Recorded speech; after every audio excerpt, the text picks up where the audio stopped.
butuh gotong royong dari pemerintah, butuh narasi dari pemerintah, butuh ilmu pertanian dari pemerintah, agar mengembalikan kejayaan kopi yang ada di daerah kita ini. Jangan pindahkan semutnya, pindahkan gulanya.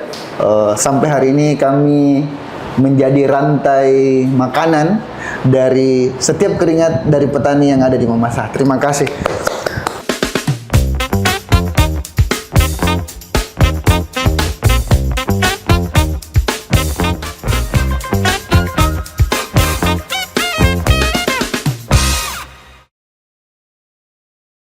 Assalamualaikum warahmatullahi wabarakatuh. Selamat jumpa kembali pemirsa dengan podcast Bersuara, bercerita seputar aksara dan karsa. Kita sudah masuk episode ke-11 dan kita akan membahas mengenai kopi. Wah, ini menjadi bahasan yang baru kayaknya nih ya. Jadi kita banyak meliterasi soal bacaan, soal buku, tetapi kita mau lebih banyak sekarang ini mengeksplor hal-hal lain. Salah satunya tentang literasi entrepreneur, khusus membahas tentang kopi yang ada di Mamuju ataupun di Sulawesi Barat. Dan saat ini saya sudah ada dua rekan narasumber kita yang ada di sebelah kiri saya. Yang pertama ada Bang Irham, selaku owner atau founder dari Rintik Hujan ya, salah satu kafe yang ada di Mamuju. Kemudian di sebelah kirinya lagi ada rekan saya ini, Abang Samsir ya, yang beberapa tahun belakangan itu melakukan aktivitas riset kopi yang ada di Sulawesi Barat.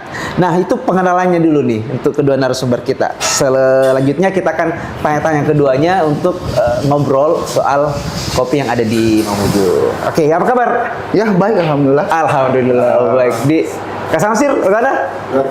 Luar biasa. Ini pagi ya. Ini merupakan episode pertama yang kita tag di pagi hari. Biasanya di malam hari. Ini kita di pagi hari. Karena ini menunjukkan bahwa aktivitas kopi itu tidak hanya di minum di malam hari ya. Di pagi hari juga sudah mulai bisa. Dunia itu belum kita mulai kalau belum minum kopi. Yoi. Jadi harus minum kopi dulu. Betul. Oleh karena itu topik bahasan kita itu mengenai itu ya. Ngopi sebagai sebuah gaya hidup. Nah, kita mungkin mulai dari Bang Irham nih, cerita tentang kopi-kopi yang ada di Mamuju. Kita tahu kan kopi atau warkop itu sesuatu yang sebenarnya bukan menjadi kebudayaan kita ya, maksudnya dalam artian masyarakat urban. Kita kan masyarakat yang sangat rural dulu ini, kabupaten tuh. Mungkin di tahun-tahun 2020-an sudah mulai masuk menjamur kafe apa. Kenapa kemudian Bang Irham ini berkepikiran, kayaknya asik nih kalau bikin warkop?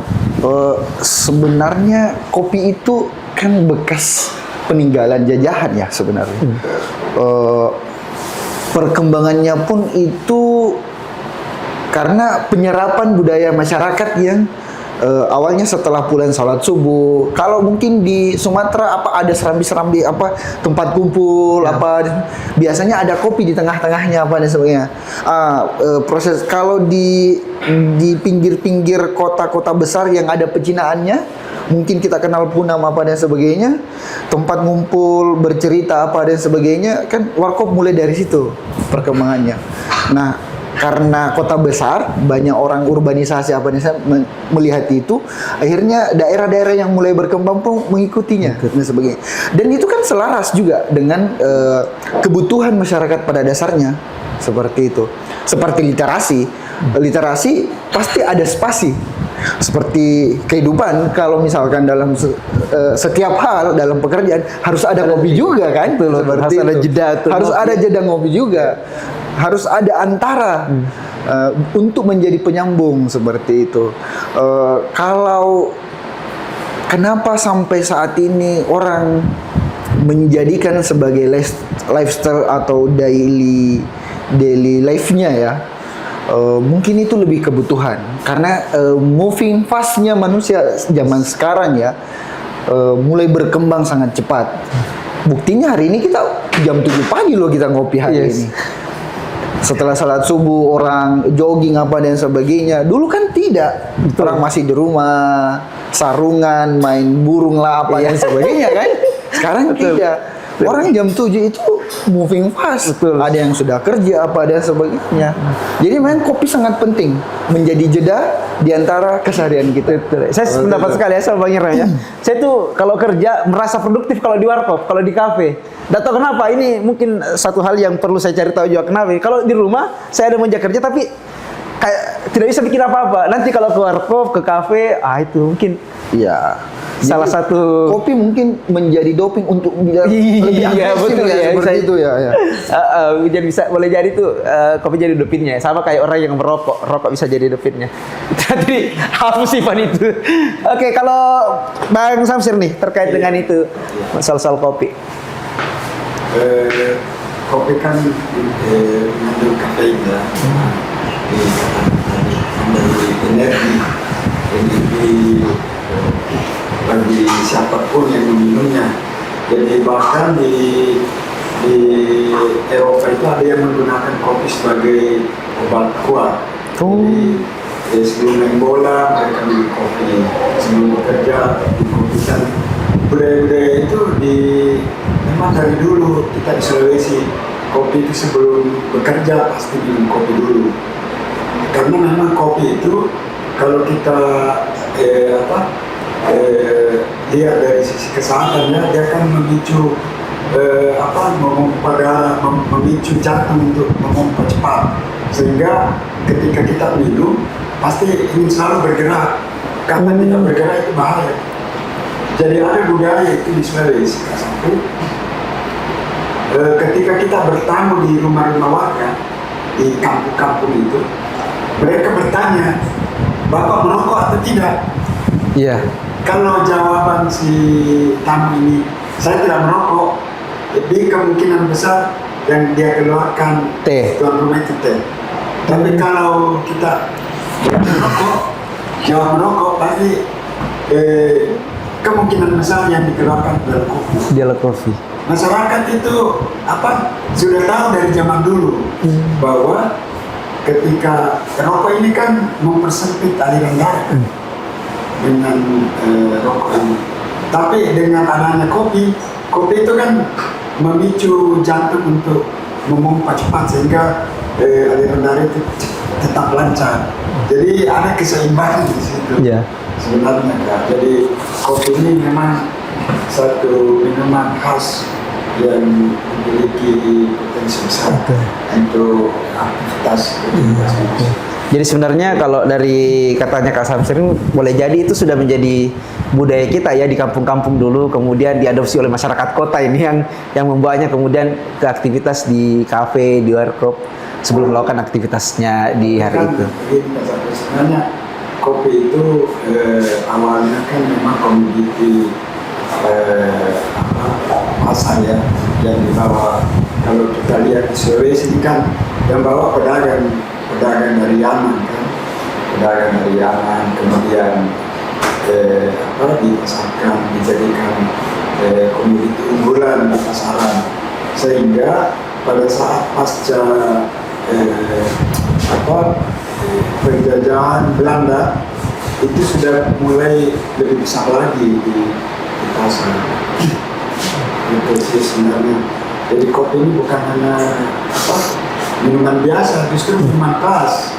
Minuman kelas Ya. ya? Oh jadi orang yang ngopi orang yang berkelas. Yang minum kopi zaman dulu itu kan orang-orang tertentu sampai bahkan yang bisa menjadikan kopi keluar dari satu gunung ke kota itu orang tertentu, bahkan hanya bisnis bangsawan lah ceritanya. Iya. Ya oke. Nah tadi saya mau garis bawahi tadi Kak Samsir bilang ini kopi sebagai komoditas nih. Nah fun fact nih teman-teman bahwa di Sulawesi Barat itu khususnya di Kabupaten Mamasa ya merupakan salah satu tempat yang memiliki kopi unggulan juga di Indonesia ini. Dan saya mungkin tidak bisa terlalu banyak bicara itu ya karena saya cuma baca informasinya, tapi nanti mungkin bisa di-share sama Bang Irfan sama Bang Samsir terkait dengan itu. Bicara tentang kopi yang ada di Sulawesi Barat ini. Ya, kopi yang ada di Sulawesi Barat ini pada umumnya disuplai sama Kabupaten Mamasa. Terima kasih sama petani kopi yang ada di Mamasa. Sampai hari ini kami menjadi rantai makanan dari setiap keringat dari petani yang ada di Mamasa. Terima kasih. selanjutnya, kalau komoditas kopi seperti yang ada di Sulbar ini, Mamasa itu cukup besar dan cukup potensial untuk bisa lebih berkembang. Cuma kopi nantinya mungkin akan bisa menjadi sangat langka, bahkan ada yang bilang punah. Oh, Iya, karena karena pemanasan global. Oh, iya. Kopi Arabica itu hanya bisa tumbuh di ketinggian yang dingin. Tapi mungkin kayak Bandung sekarang yang dulunya dingin sekarang tidak dingin Tidak, lagi. betul. Mungkin nantinya Mamasa yang sekarang sangat dingin, nomor boleh 4 ke dunia, di kota Indonesia ini bisa jadi tidak dingin. dan itu mempengaruhi kualitas Iya. kopi berarti ya. Itu satu. Yang kedua, urbanisasi. Maaf, banyak petani kopi yang anak-anaknya sudah sekolah, keluar kota, dan tidak kembali lagi. Oh, Contoh kecil, Inrekan yang dekat dengan Mamasa. Itu kan satu landscape tuh. ya di geografi itu Iya, berdekatan. iya. Nah, Yang di Inrekan itu yang tadinya mereka itu besar karena kopi, sekarang tidak dirawat lagi kopinya. Seperti itu.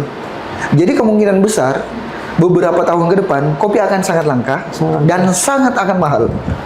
Seperti dulu lagi. Karena kopi itu tidak ada yang tanam. Yang lebih parah karena pemanasan global, akhirnya kopi tidak bisa lagi tumbuh di daerah-daerah yang ada di Khatulistiwa ini. Seperti itu. Nah, terkait dengan komunitas ini, ada beberapa komunitas selain Arabica. Ada namanya Robusta. Itu masih bisa untuk tumbuh di dataran berapa di bawah 1000 mdpl ya Pak ya. Mungkin 700 sampai 800 mdpl. Tunggu dulu, saya masih bingung sebagai orang yang tidak tahu kopi ya. Bedanya ini dulu. Satu Arabica itu komoditas unggulan Indonesia. Memang dia agak lebih mahal, lebih ekspensif ketimbang Robusta.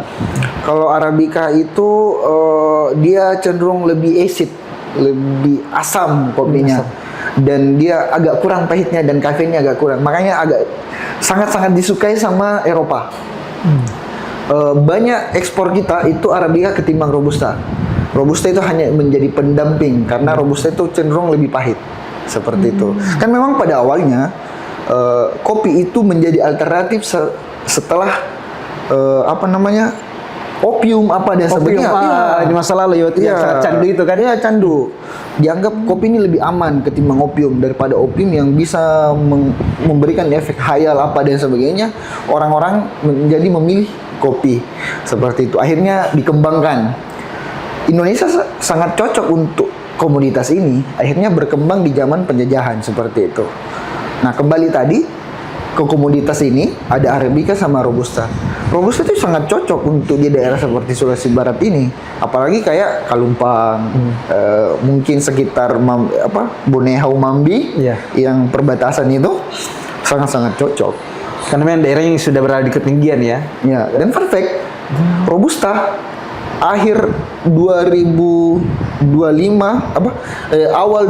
akhir 2024 menjelang ke 2025 Robusta sempat langka loh. Langka di pasaran ya. Langka, sangat-sangat langka. Yang kami kan biasanya beli di petani itu harga 60 tuh. 60.000 per kilo. Tiba-tiba akhir-akhir ini harganya 85.000. Itu hampir berapa persen tuh naiknya? Sangat-sangat besar kenaikannya karena kelangkaan. Kok bisa langka? Nah, itu yang harus Pertanyaan, dicari tahu kok ya. bisa langka nih? Nah, karena masalahnya itu. Apa nih ya, permintaan lokal itu meningkat. Meningkat di Iya. demandnya tinggi sekarang. Iya, demandnya, sedangkan suplai kita kurang. Alhasil untuk saat ini yang biasanya kopi yang Robusta tadi ya, yang ada di petani, kan kalau di petani Kalumpang itu dia hanya jadi tumbuhan pagar lah. Yang misalkan habis uang gula nih di dapur, jual kopi untuk tambahan dapur. Belum ada pertanian yang yang terekosistem lah untuk menjadi pertanian untuk untuk komoditas kopi Robusta ini. Yang ada itu cuma di Kura, Polewali. Harusnya itu kita jemput bola juga sebagai warga Mamuju, karena Kalumpang sangat-sangat cocok menjadi komoditas Iya. daerah ini. Ini yang disampaikan Bang Irham sangat luar biasa sekali ya. Kita punya pemahaman lagi nih, pengetahuan baru tentang kopi yang ada di Sulawesi Barat. Yang ternyata juga kalau kita tidak jaga, kalau tidak regenerasi petaninya, itu kemungkinan bisa langka juga. Sementara demandnya semakin hari semakin tinggi. Nah kalau di Rintik Hujan sendiri, orang biasa kafe di luar ambil di sini kopinya ya? Karena Sebenarnya kita tidak bilang sebagai roastery juga, cuma kan kebetulan di Mamuju untuk roastery sangat-sangat terbatas. Awalnya kami kan sangrai kopi itu hanya untuk kebutuhan kedai kami. Iya, kedai kami. Cuma ada beberapa teman butuh juga ya, kami sharing lah, berbagi untuk kebutuhan mereka, biar sama-sama jalan lah seperti itu. Kalau roasting ya seperti itu. Kalau kami tidak besar-besar amat juga, hanya kebutuhan kedai kami begitu. tapi di beberapa tempat menyuplai Rintik Hujan berarti. Ada beberapa, tidak besar juga. Karena kalau kita dengar tadi ceritanya, bisa-bisa ini Warkop kalau tidak bagus manajemennya, tidak bisa jalan juga karena tidak ada kopinya ya. Tidak ada kopinya, stoknya tidak ada. Stoknya tidak ada, Iya, bisa seperti jadi langka. itu. Dan itu putar otak lagi ownernya untuk mengatur harga jual kalau harga komunitasnya naik. Mungkin bisa langsung ditambahkan Kak tadi apa yang disampaikan sama Bang Irham ini. Oh iya, betul. Saya mendengar dan menyimak tadi penjelasan kamu tadi. Ada beberapa yang menarik memang. Termasuk yang terakhir itu tentang kelangkaan robusta di awal sampai akhir 2024. Jadi saya ikuti memang perkembangannya di tahun 2024 kemarin. Kemudian saya ikuti survei kopinya, dan memang 2024 itu harga robusta itu melonjak, bahkan mungkin di petani itu ada sampai 90.000. Itu penyebabnya sebenarnya secara kancah dunia ya. Di dunia ini kan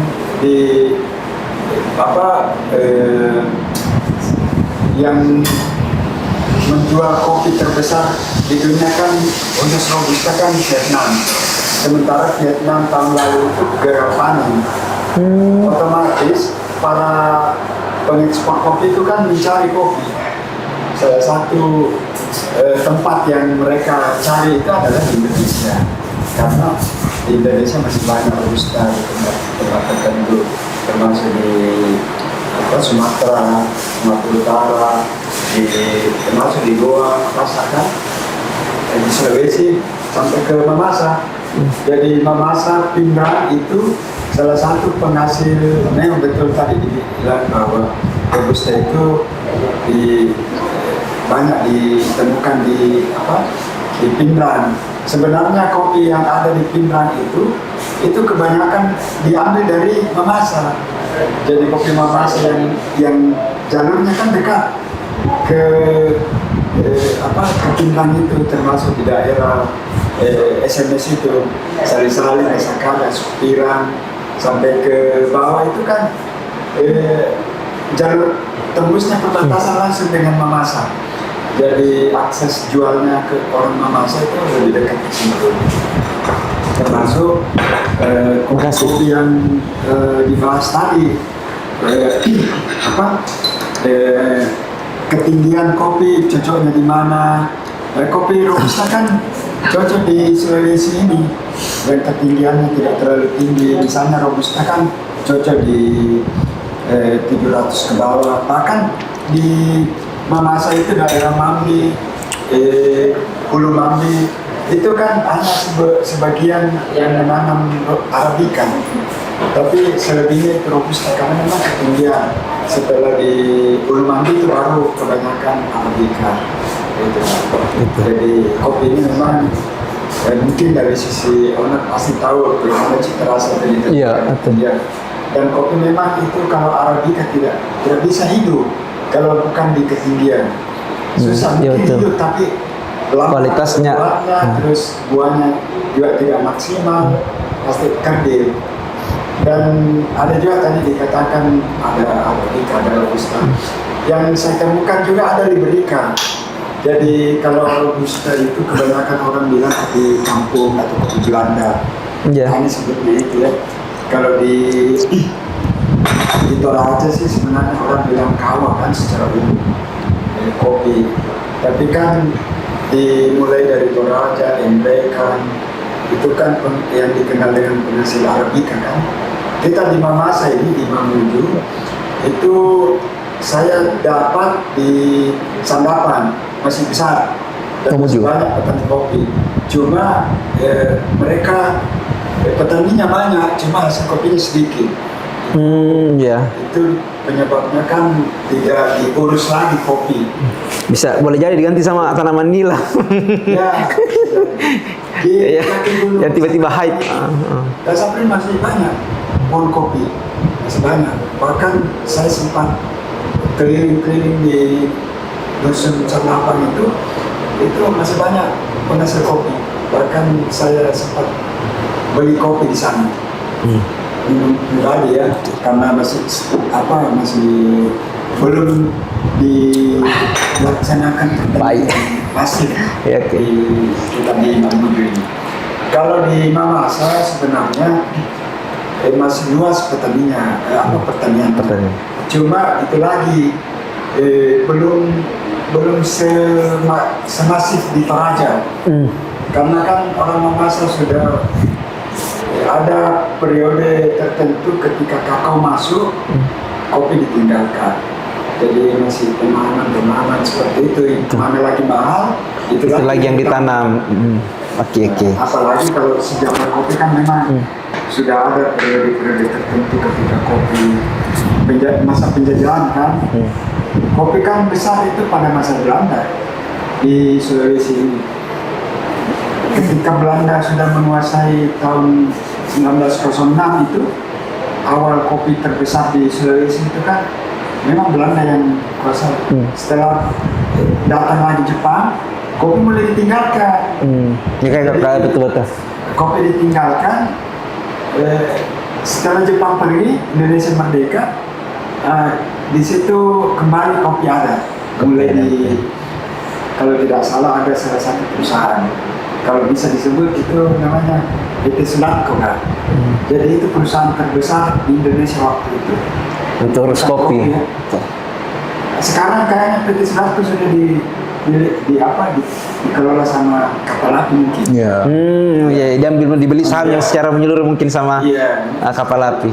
Jadi saya bilang Iya Oke. dan waktu saya ke Toraja itu di tempat itu PT Sulatko kan masih ada peninggalan tungku kopinya di sana. Tapi sih sebenarnya kalau sejarah kopi sedikit kalau kita tarik ke Mamuju, kalau potensi kopi di Mamuju masih besar karena kita punya luas lahan yang luar biasa. Dan tidur ya Pak ya? Iya, dan tidur ya. Perlu dibangunkan Catatan, ya. dan tidur. Iya, cocok. Jadi dan tidur. Kalau saya sih sebenarnya pemerintah mau untuk memberikan penyuluhan kopi terhadap masyarakat bahwa kopi potensi kan dilihat dari penjelasan. Kalau hari ini kan kopi sudah jadi lifestyle. Oke. Otomatis semua anak muda, orang tua, bahkan tidak ada tanpa kopi. Otomatis kan sirkulasi kopi ini kan sudah jelas. Tapi orang mau ambil kopi di mana? Betul. Orang ini mau beli kopi di mana? Kalau ada yang dekat, kenapa harus ambil di dekat? Cocok. Jadi saya punya satu pertanyaan Kak, minta maaf saya potong yang barangkali akan sejalan dengan apa yang disampaikan sama Kak Samsir. Tapi kita seduh dulu kopinya ya. Ya. Itu kayak sensasinya luar biasa. Ini kita mencoba untuk minum kopi yang pahit. Namanya? Americano, kopi hitam. Americano, ini kopi Americano. Dan teman-teman bisa datang ke Rintigoja untuk minum Americanonya Rintigoja. Nah, sesuai dengan penjelasan tadi kedua narasumber kita, bagaimana nih sebenarnya menjembatani petani kopi ke ekosistem pasar kita ini, kayak tadi yang disampaikan itu, supaya kita kan punya potensi, punya komoditas besar di Sulawesi Barat, lahan tidur banyak. Nah, ini bagaimana kira-kira sebagai owner dan sebagai periset melihat itu? Sebenarnya jembatan itu tumbuh secara alami. Yang namanya pasar itu di masyarakat itu secara alami. Di mana ada hasil pasti dibawa ke pasar apa. Dari dulu seperti itu. Cuma dalam upaya distribusinya ini yang menjadi berat. Kenapa? Menjadi tidak sangat apa ya, produktif. Karena apa? Semisal ya, tidak, tadi kita bilang kopi yang di Mamuju itu masih ada di daerah Kalumpang, Sandapan. Sandapan. Pertanyaannya, bagaimana cara distribusi kopi dari Sandapan ke kota? Ke kota. Kemarin saya sempat di 2016 saya sudah masuk di Kalumpang, itu ada Karama. Karama itu menjadi titik pertemuan. Kalau misalkan hujan keras dan becek dari apa namanya ini yang di atas Kalumpang apa Pak? Yang perbatasan Seko kan masuk di daerah Palopo tuh. Ya. Cuma untuk orang Seko ke Palopo itu sangat-sangat berat kalau lagi hujan. Makanya alternatif ke Mamuju di Karama ini. Karama. Nah, di Karama pun kopi yang ada itu sebenarnya masih dalam bentuk gabah. Cuma akan rusak karena walaupun menggunakan kuda besi ya, maksudnya motor-motor ini, cuma itu kan lumpur Pak, di mana-mana. Iya. Pernah kami dapat kopi dari sana itu aromanya earthy, tanah lumpur lah. Iya. Karena mungkin sempat dalam perjalanan itu, jadi betul-betul dibawa kemudian. dibawa terkena lumpur, bahkan terendam pun, cuman dicuci apa dan sebagainya, wah sangat tidak nyaman untuk dikonsumsi. Jadi saya sih kayaknya bukan masyarakat dengan pasarnya. Kami sangat membutuhkan political will pemerintah menjadi tulang punggung antara petani dan pasar ini. Ya, mulai dari jalan. Penyediaan penyuluhan apa dan sebagainya.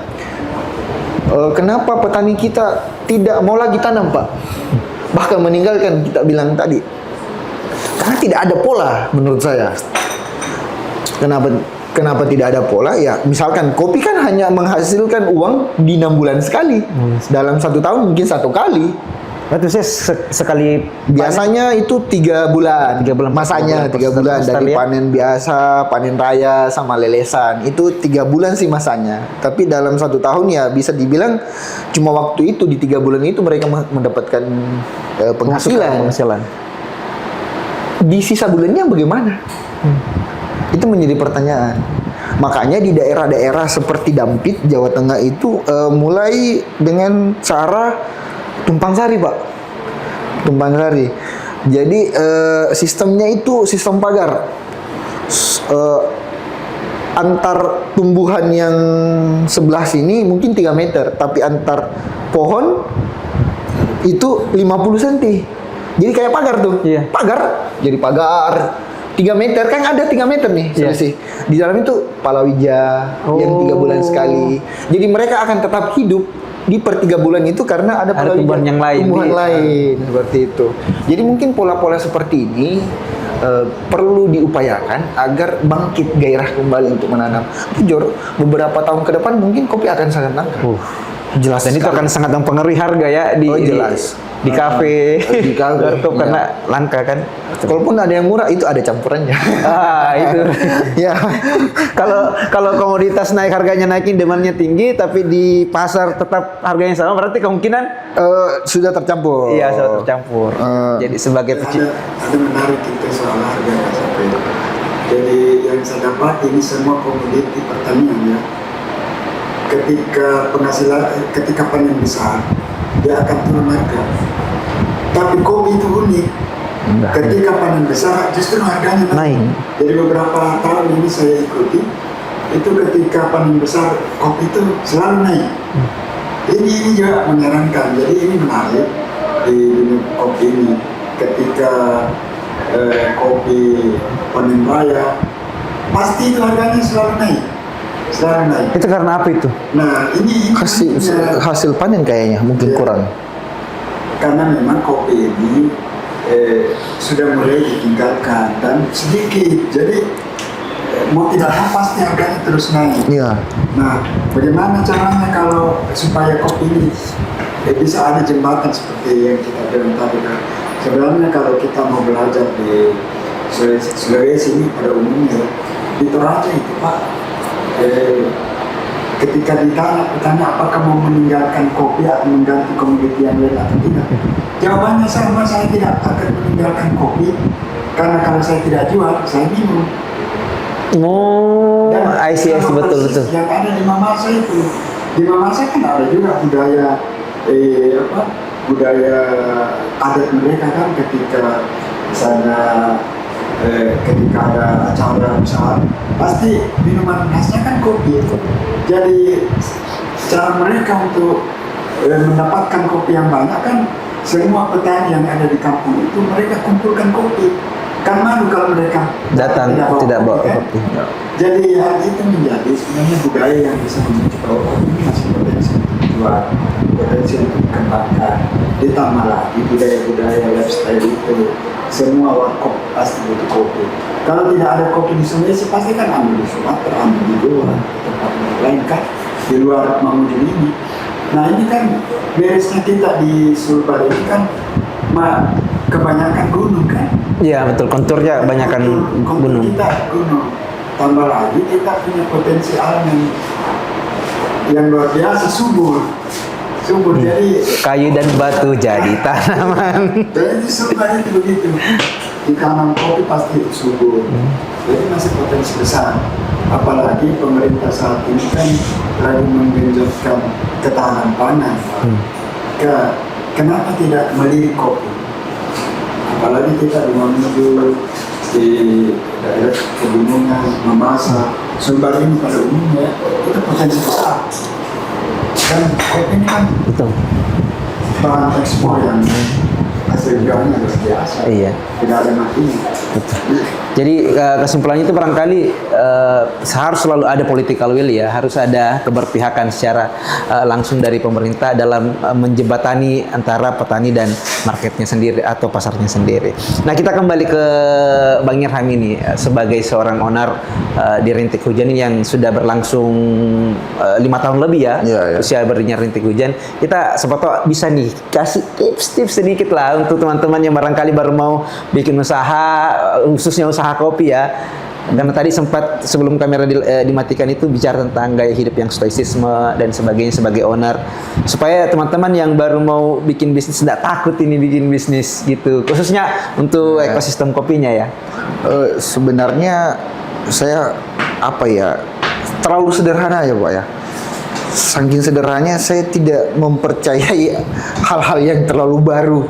Saya hanya melihat, replikasi dan mencoba kayak seperti itu. Jadi ilmu dasar saya itu sederhana. Jangan pindahkan semutnya, pindahkan gulanya. 2012 itu SMA ya saya. Iya. Kalau tidak salah itu cuma ada 2 warkop yang ada di Mamuju 2012. Iya. Kebanyakan warnet waktu itu. Iya, warnet. Ya, seperti itu. Cuma kan hegemoni untuk nobar. Kita kan Betul. senang bola kan, Iya, anak betul. laki nonton apa. Biasanya jatuh-jatuhnya di warkop. Setelah kuliah apa dan sebagainya. Oh, budaya ini kedepannya akan menjadi digandrungi saya rasa ya. Jadi di tahun 2012 sudah punya visi itu ya, kayaknya akan Iya, digandrungi namanya sekali. anak desa yang sekolah di Makassar melihat bahwa Mamuju ke depannya apalagi daerah yang provinsi baru ya, pasti akan ke sini juga, mengarah ke sini juga. Jadi waktu itu ya kami sambil kuliah ya sambil nyambi lah, belajar kopi apa dan sebagainya. Akhirnya dengan ilmu tadi saya tidak pindahkan semutnya. Saya bawa gulanya ke sini. Seperti itu. Yang tadinya juga tidak ada yang sangrai kopi. Maaf, 2016 itu orang masih kirim kopi pesan dan order dari kopi yang sudah disangrai di Makassar loh. Makassar. Lucu. Untuk warkop-warkop yang ada di Mamuju lucu. Padahal, karena saya bilang lucu, padahal kita punya kopi yang sangat luas dan menghasilkan di Mamasa, kok tidak dikelola. Akhirnya kami berinisiatif mencoba untuk menyangrai dulu awal-awal. Setelah itu kita berubah lagi gaya bisnis dari sangrai ke Warkop. Oh, berarti awal mulanya Sangrai dulu baru warkopnya. Iya, karena saya dulu nebeng. Ada beberapa kafe lah dulu saya nebeng. Namanya mesinnya kecil Pak Iya. dulu, mesin 1 kiloan. Berarti bermula dari barista dulu berarti ya, sebelum belum bikin bisnis Ya, barisan tante-tante. Iya. Bukan, ya barista dulu kita kerja sama orang kayak begitu. Akhirnya kita punya mesin Sangrai, kita nyetok-nyetok di warkop-warkop yang ada. Awalnya ada penolakan karena tidak sesuai. Kita coba pasarkan sendiri dengan warkop sendiri. Ya, alhamdulillah sampai sekarang. Jadi ilmunya itu tadi, jangan pindahkan gulanya.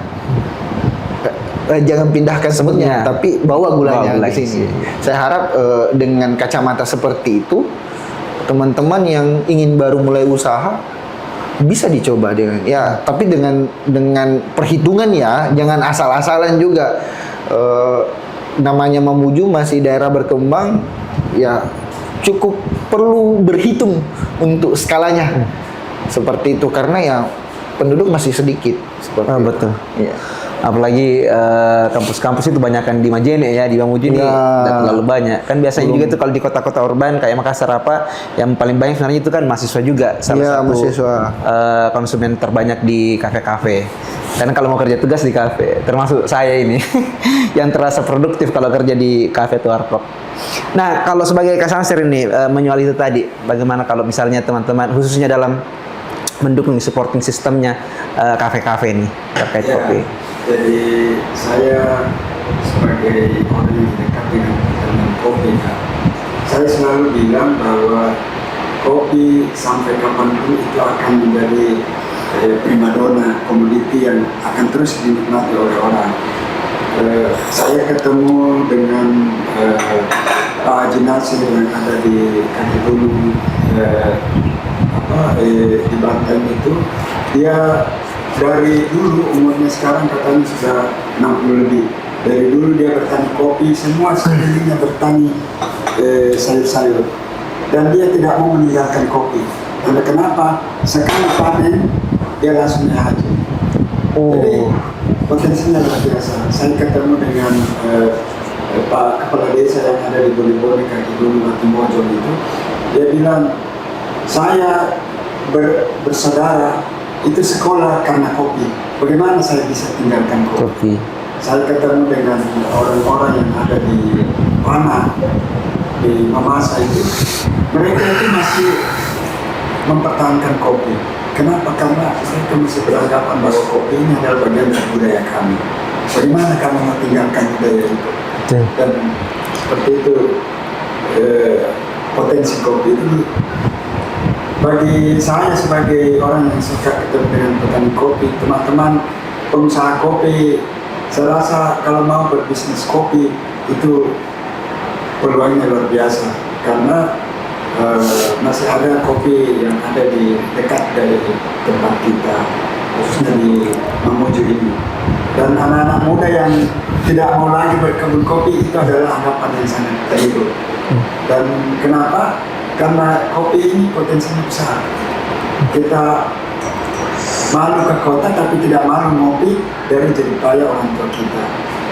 Ya, itu mungkin saja.